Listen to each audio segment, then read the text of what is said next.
literally can't imagine anything worse than that. And I think that everyone who's been involved in this in relationship to minors should go to prison. I agree. All right, so let's... So I vowed to destroy the woke mind virus after that. Join the club. Yeah. Relatively vocal about it, and I understand that there's a personal connection to this as well. So I am, for what it's worth, I'm particularly unhappy with what my colleagues in the psychological field have done with regards to gender-affirming care. Right. I think they are a pack of contemptible cowards. Yes. And I think that everyone who's been involved in this in relationship to minors should go to prison. I agree. Okay. Why do you agree? What's your oar in the water in this particular... This is the worst medical and psychological malpractice I've ever seen anywhere, including what I've done, what I've studied in reference to historical atrocity. Eugenics, what do you call those, prefrontal lobotomy, even the sorts of things that were going on in Nazi Germany. At least the bloody Nazis knew it was wrong and tried to hide it. Yes. So, okay, so what's your, why are you engaged in this particular battle? I mean, you said you're going to move a couple of your company headquarters out of California because of the last legislative move that Gavin Newsom pulled with regards to the trans issue. Yes, I mean, to be clear, there were many things leading up to that point. Yes. I was clear, like, look, it's not that it's the one straw; it's just the final straw. Yeah. Okay. So it's a cumulative issue. Fair enough. It's a cumulative issue. Right. So it's not dramatic grandstanding. It's no, and moreover, I've had conversations with Gavin Newsom before where I said, if you pass legislation like this, if you sign legislation like this, that, in my view, puts children in danger, I will move my companies out of California.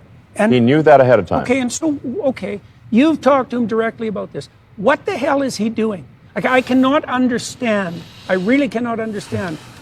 I mean, the Democrats... He's pandering to the far left. Why did the Democrat moderates constantly pan California for 5 years, trying to get them to separate themselves from the far left? They wouldn't admit that they existed even, and they certainly would never separate them. They wouldn't admit, for example, that Antifa even existed. Sure. You know, and well, so they're burning down buildings. There's this unbelievable blind spot with regards to the far left radicals, and the moderate Democrats are, I think, they're useful idiots fundamentally. So yeah, well, I mean, going back. Watch this video to the end. You're gonna see why we need Jesus. The so-called gender-affirming care, which is a terrible euphemism. That's for sure. It's really a child sterilization. Is what it should be. No, there's mutilation too. Mutilation. Right. We want to make sure that amalgam is. Sure, fair enough. It's child mutilation and sterilization. Yeah. Under the guise of gender-affirming care and compassion. Right. I can't. It's evil. Literally can't imagine anything worse than that. Yes, it's evil. It's not even the word. I mean, you're taking kids who are obviously often far below the age of consent. Yep. Confused, miserable. Yes. The reality is that almost every child goes through some kind of identity crisis. It's part of puberty. Exactly. It's just part of growing up. It's very possible for adults to manipulate children who are having a natural identity crisis into believing that they are the wrong gender. Yeah. Perfect. Especially. Yeah. Absolutely. And that they need to be the other gender, or they need to be a boy, or boy needs to be a girl, and that will solve all their problems. And that will solve their problems, and then they give them sterilizing drugs, which are called also a misnomer, puberty blocker. These are sterilization drugs, so they can never have children again. Yeah. They can have double mastectomies, the mutilation. They have their forearms stripped to build non-functioning penises. Yeah. Can you imagine? It's macabre. We have an age of consent for a reason. That the reason you can't get, say, tattoos below age 18, alcohol, or drink, or drive. There are ages at which you can do things, because if we allow children to take permanent actions when they're 10, 12, 14 years old, they they will do things that they subsequently greatly regret. Yeah. Permanent action on temporary feelings. Comment down in the comment section down below if you agree. I've Goodness interviewed me. a couple of people who've done exactly that, and it's Right. damn painful. So, so I think doing. Why are you willing to make this an issue? Do you think? I mean, well, it's sort of like the happened to one of nameless my. issue. It happened to one of my older Slap boys, it. Oh. where I was essentially tricked into signing documents for one of my older boys, Xavier. This was before I had really any understanding of what was going on, and we had COVID going on, and so there was a lot of confusion. If you could realize something, he said he was essentially tricked into signing this. This is Elon Musk we're talking about, okay? As some of my Chinese friends would say, Elon Ma. This is Elon Musk, Elon Ma. The brightest brain, the brightest, genius billionaire, and he was influenced and tricked. So how about the normal folk, the average person? Let's carry on. It gets juicier and crazier at the end. Let's carry on. I was told, Xavier might commit suicide if he. That was a lie right from the outset. No reliable clinician ever believed that. There was never any evidence for that. And also, if there's a higher suicide rate, the reason is because of the underlying depression and anxiety, and not because of the gender dysphoria. And every goddamn clinician knows that too. And they're too cowardly to come out and say it. Right? And so and then we end up in exactly, when I saw that lie start to propagate, it just made the hair on the back of my neck stand up. It's like, I see. So you're telling parents that unless they agree to this radical transformation that their children are going to die, think that's moral, and you think that's true. That is so pathological that it's almost incomprehensible. I can't imagine anything worse. I can't imagine a therapist doing anything worse than that, or sitting by idly and remaining silent while his colleagues are doing it. It's pathetic. It's incredibly evil, and I agree with you that people that have been promoting this should go to prison. It won't stop till that happens. Yeah. It'll just go underground. Puberty blockers are being accessed online by kids all the time through non-medical channels. Jordan needs to let him talk. It's not going to stop. Yeah. Okay, so I see. So that's so I was connection. tricked into doing this, and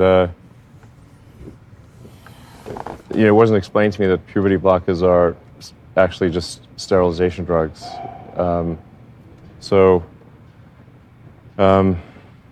Anyway, and so I lost my son essentially. Wow. So they call it dead naming for a reason. Yeah. All right. So the reason it's called dead naming is because your son is dead. So my son Xavier is dead, killed by the woke mind virus. I'm sorry to hear that. Yeah. I can't imagine what that would be like. Yeah. So. Yeah, and there's lots of people in that situation now.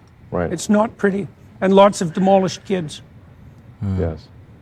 Yeah, well, that's a good reason to be the final straw. Let him All right, talk, so let's. So I vowed to destroy the woke mind virus after that. You can see the pain. Goodness And we're making me. some progress. Join the club. Yeah. At the age of 12, I started experiencing Pay some attention. gender dysphoria, and I started seeing a therapist, and I got the diagnosis, and I started going on the path of medical transition at the age of 13, starting with blockers and then moving on to hormones. And at 15, I got a double mastectomy, but it turned out that it wasn't the best decision for me, and I stopped transitioning at the age of 16. About when did you hit puberty? At around the age of 9, if not a little bit earlier. Do you remember if that changed you emotionally? I'm sure it did. Yeah, it did. It was really difficult for me, actually. Okay, so let me give you a little background. You tell me if anybody's ever told you this before, okay? So boys and girls before puberty experience approximately the same levels of negative emotion. So that would be primarily anxiety and emotional pain, or even sometimes susceptibility to physical pain. And emotions like frustration and disappointment and shame and guilt and self-consciousness are all part of that, what would you call it, network of negative emotion. Now, what happens to girls when they hit puberty, and no one knows exactly why this is that their negative emotion levels go up. And so that on average, women, biologically mature women, are more sensitive to negative emotion than biologically mature men. And that kicks in at puberty. Cross-culturally, it's between 3 to 1 and 5 to 1. Now, men have their associated pathologies. Men are more likely to be antisocial, for example, and to abuse alcohol. So it's very common for young women to experience high levels of negative emotion and for those emotions to be focused on their body. Because another thing that's characteristic of female negative emotion is that the self-consciousness associated with that tends to focus very particularly on body shame and self-consciousness. I don't know how much of that was explained to you by your therapists or the medical professionals, Probably but zero. that's all well documented psychological and medical information. Yeah, none of that was really explained to me by therapists or even growing up. I mean, even so, every single part of what you said actually played a role in a lot of my childhood distress and my transition and eventually my detransition. Look, you can watch more of that obviously on Jordan Peterson's channel, but I'm just gonna say this. Like I said during the video, don't make permanent decision based on temporary feelings. The way you think right now, your mindset, everything will shift. Not even most likely, it will shift and change. We're creatures that adapt and change through time. The way you're thinking right now, your mindset, is not the same mindset you had when you was 14 years old. You weren't concerned about bills, you know, maybe I should have kids, maybe not. You weren't concerned about all these things. Do you see what I mean? So, let me just say it like this. We need Christ, okay? You guys know. I'm sure there will be some people in the comment section, well, garbage. These are children. These are young ones we're dealing with. God help us all. We need God truly more than ever. The moment we took God out, United States, Christian country. Oh, America, Christian, yes. UK, Christian, yes. All right then. Maybe back then, but not anymore. I solemnly swear, hand on the Bible, all of that disappeared. The moment we took God out of the schools and injected social media, we injected all of this stuff, it went upside down. God help us all, man. Slap the like button if you enjoy this video. Subscribe, because there's fire content coming every single time. And you, my friend, I'll catch you on the next one. God